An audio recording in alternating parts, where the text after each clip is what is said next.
Madam नाव सांगा. माझं नाव श्रीमती वंदना नामदेवराव मडावी. मी यवतमाळ जिल्ह्यातून दत्त आश्रम चोंडी येथे पेन रिलीफ सेंटरला म्हणजे आलेली आहे. आता दुसऱ्यांदा आलेले आहे. तर तुम्हाला रिझल्ट कसे वाटले मॅडम? सर, मला रिझल्ट म्हटलं तर मी 6-7 वर्षापासून मला असा अनुभव आला की जिथे मी ज्या डॉक्टरकडे गेलेले आहे ते फक्त मला एक म्हणजे पेन साठी टॅबलेट वगैरे किंवा काही तात्पुरता उपचार देत होते. तर तेव्हा मला जरा आराम वाटत होता. परत मला तो त्रास सुरू होत होता.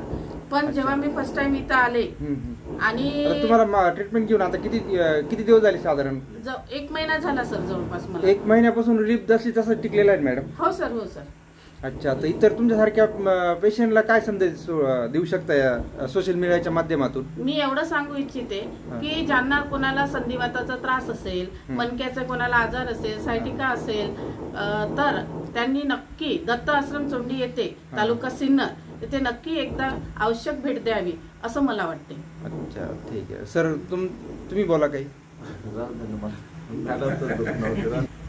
आम्ही जेव्हा चोंडी येथे दत्त आश्रम मध्ये विजिट दिली असता तेव्हा आमच्या पहिल्या टाइम मध्ये जेव्हा आम्ही आलो इथे तेव्हा माझ्या मिसेसला खूप त्रास होता. तिला इव्हनली उचलून आणा लागलो होते इथे. पण जेव्हा आम्ही ट्रीटमेंट करून घरी गेलो आणि 2 दिवसामध्ये तिला जवळपास 60 ते 70% आराम मिळाला आणि समोर 80% आराम मिळाला. अच्छा. आज ती व्यवस्थित चालू शकते, मांडी घालून बसू शकते, रुटीन कामं करू शकते, कुठलाही त्रास तिला आता जाणवत. अच्छा. मेडिसिन भरपूर खाल्ली असतील ना याच्या आधी? याच्या आधी सर 7 वर्षापासून मेडिसिन खूप खाल्लेली आहे. खूप मोठमोठ्या MD डॉक्टरकडे तपासलेलं आहे मी.